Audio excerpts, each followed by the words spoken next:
உபவாசகா அப்படின்னா சமீபத்தில் வசிக்கிறது. இதுதான் உபவாசங்கிற சப்தத்துக்கு அர்த்தம் டைரக்டாக. சாப்பிடாம இருக்கிறது அப்படிங்கிறது உபவாசம்னு சொல்கிறோம். ஏன்னா நமது இந்திரியங்கள்லாம் கட்டுகளை அடங்கும். நிறைய அதுக்கு தீனி போட்டுட்டே இருந்தோம், சாப்பிட்டுட்டே இருந்தோம்னா ஃப்ரீயாக எல்லா இடத்துலையும் சுற்றும். சாப்பிடாம இருந்தோம்னா இந்திரியங்களுடைய சக்தி கம்மியாகி ஒரு இடத்துல அது நிற்கும், சாம இருக்கும். அப்படிங்கிறதுனால உபவாசம் அப்படின்னு பட்னி இருக்கணும்னு. நான் உபவாசம் இருக்கேன்னு சொல்லிட்டு கோபப்படக்கூடாது, கண்ணா அப்படின்னாலும் கத்தக்கூடாது. ஏகாதசி ஒரு நாளைக்கு உபவாசம் இருக்கேன் அப்படின்னு சொல்லி வீட்டையே ரெண்டாக ஆக்கி விடுறது. பட்னி இருக்கேன் அப்படின்னு சொல்லி ஆஹா ஒன்று கத்தி பசி தாங்காம அப்படிலாம் பண்ணக்கூடாது. பொறுத்துக்கிற சக்தி வேணும், பசியை தாங்கக்கூடிய சக்தி வேணும். இல்லைன்னா வளர்த்துக்கணும். அதை நமது மனசுல தான் இருக்குது. எத்தனையோ பேர், ஆயிரக்கணக்கான பேர் நிர்ஜல உபவாசம் இருக்கா இன்னைக்கும்.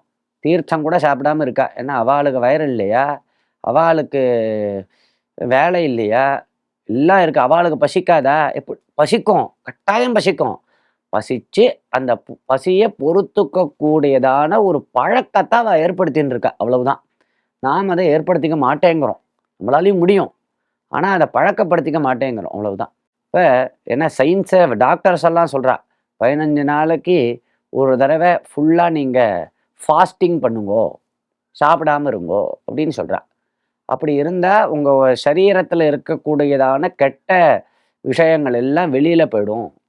வெளியில் போயிட்டும் சரீரம் ரீஃப்ரெஷ் ஆகும்.